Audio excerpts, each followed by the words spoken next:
5 things that I love doing. I'd have to start out with writing. That for me was like a tool, it was like a eureka.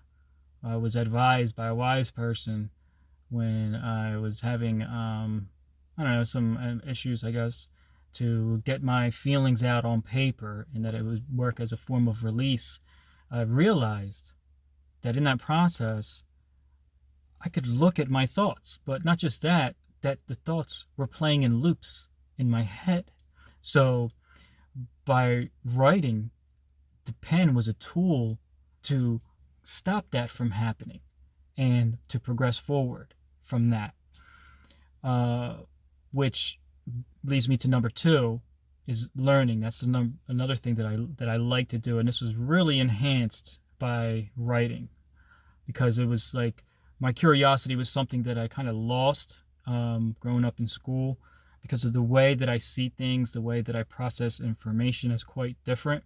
And, I was never taught what kind of learner I was or anything that had to do with me in particular. It was just like, you need to learn this, and this is just stuffing information in my head. So uh, it didn't always work out well. And the frustrations expressed by those who were trying to teach me, I internalized them. And, anyways, I got my curiosity back, and I love to learn now. And a lot of that has to do with the writing. So the number three would have to be creating. I love to create something out of nothing. I like to like look and say, wow, like where did this come from? This didn't even exist before.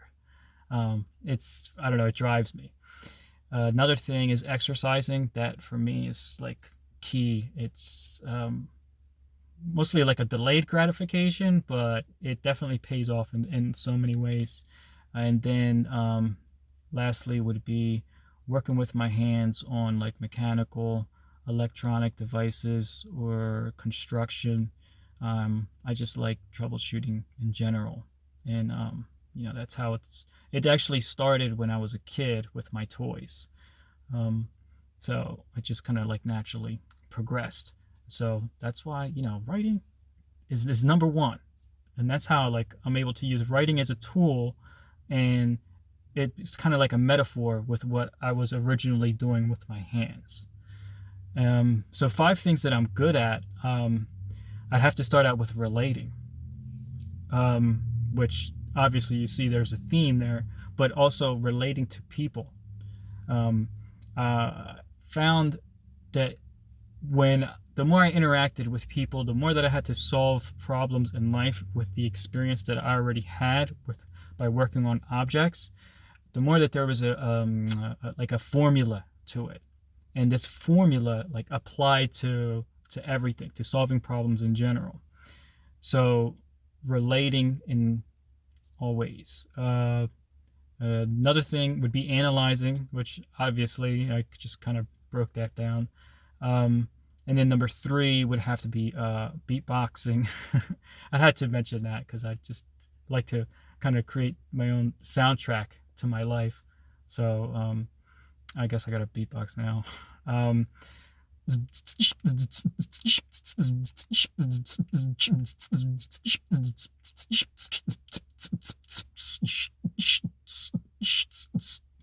all right.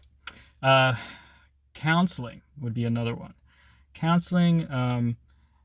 So by making the connections from working with my hands and fixing objects and relating that to life, I realized that it's much more rewarding to help people than just, an inanimate object. Um, and then, so the last thing that I would have to say that I'm good at, I mean, I think there's more, but finding truth amongst conflicting information. So you see, I'm constantly relating, I'm constantly making connections. And nowadays on the internet, when you're going to look things up, you're finding conflicting information all over the place. So I found that this formula or um, principles. I mean, I have various ways of explaining what is otherwise an esoteric subject. Um, and so by applying it to these various subjects, which is what I want to do in the course, that will be a way to extract what I'm doing, because what I'm trying to convey is not something that's static. It's something that's fluid, which is really difficult to make understandable. But now, two things that I want to connect from these lists, I have to say creating and counseling. And that is basically what you're going to see in my course when it's all complete.